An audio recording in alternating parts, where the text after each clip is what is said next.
Good evening. To those of you who don't know me, I'm Cynthia Hyman, the lucky woman who was married to Mel for 52 glorious years. So who was Mel?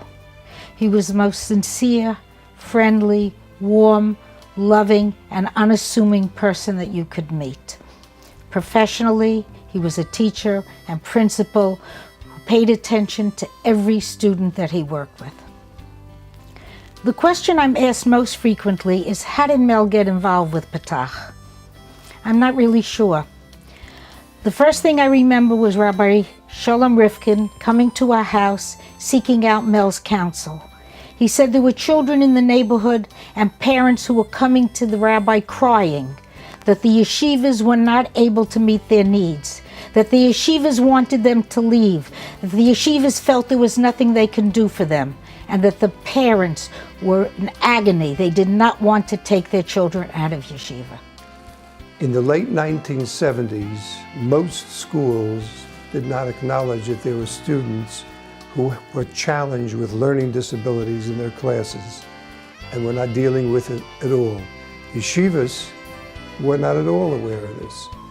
And those kids sat in the back of the room and were not learning. Mel Hyman was a man with a vision. He saw the need for our yeshivos to have the proper facilities to deal with children who had learning disabilities.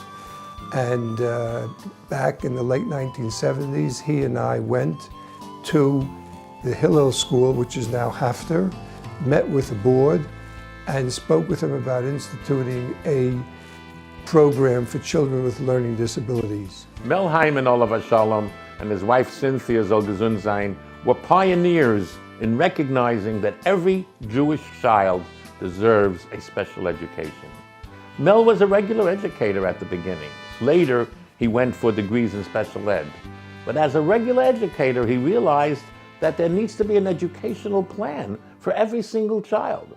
And children who are falling between the cracks need to have their educational needs met.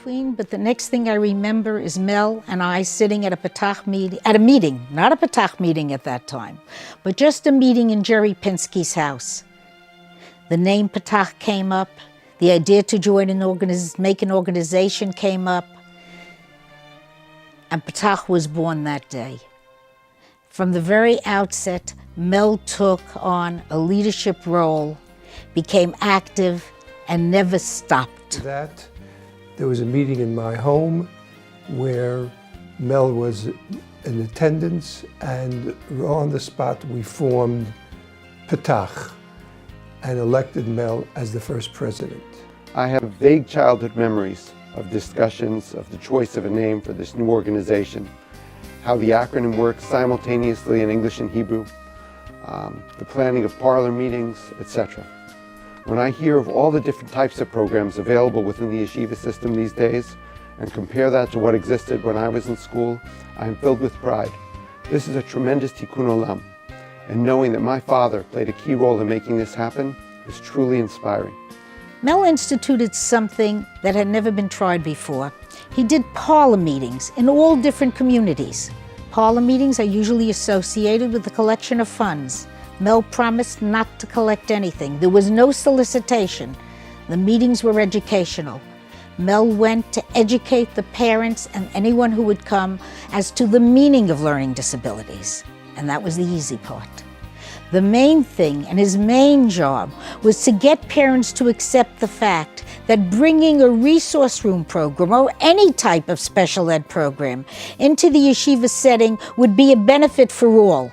That it would not in any way harm their children, that it would not diminish the elitist status of the schools, that it would be a bracha for everyone. As the educational director of TACH for the last 30 years, I worked very closely with Mel. He had a very unique understanding of the challenges of running a TACH program in a mainstream setting. He understood the challenges of finding appropriate staff, of working with the mainstream principals, and to try to develop a program that gave every child the ability to reach their potential. This included the finest special education material and the level of professionalism that was unmatched. Every day, from time to time, we come across individuals who, when we meet them, we know immediately that these people, whether it be through their intellect, their passion, or their drive, have the potential to change the world. While my father was an incredible father and an unparalleled husband, I don't think he would ever think for a moment that he was one of these people. Nonetheless, when the time came and an opportunity arose, he did not question whether he could or could not accomplish what was set in front of him. He stepped in and took on a role in an organization that needed help, that needed to get started and get off the ground, and in so doing so, has changed not just one life, but thousands. My father was always a people person. That is, he really liked people. He asked about them. He really wanted to know how everyone was doing, because he cared, and he cared deep down from his heart. So TACH was a logical extension of my dad's nature. He couldn't imagine that there were children who could not get a proper Jewish education just because of their learning disabilities. He felt that he needed to do something about it, and he did. But with all of this going on, and here's part of what made my dad so special, we never felt that we were being neglected or ignored in favor of these community activities. Mel was not only one of the key founders of TACH, but he was also one of the people who was responsible for the development and growth of TACH, and for that we owe him a huge debt of gratitude. And so I ask everyone tonight to perpetuate the memory of my father, and the next time an opportunity arises, not to question whether I'm not the right person, but rather step forward, and Hashem will help you, and you too can save one life, save many lives, and change the world. Mel would have never accepted this tribute on his behalf. He would never accept any honor. But we, his family, are here today to say thank you for honoring his memory and for giving this tribute to him. Thank you.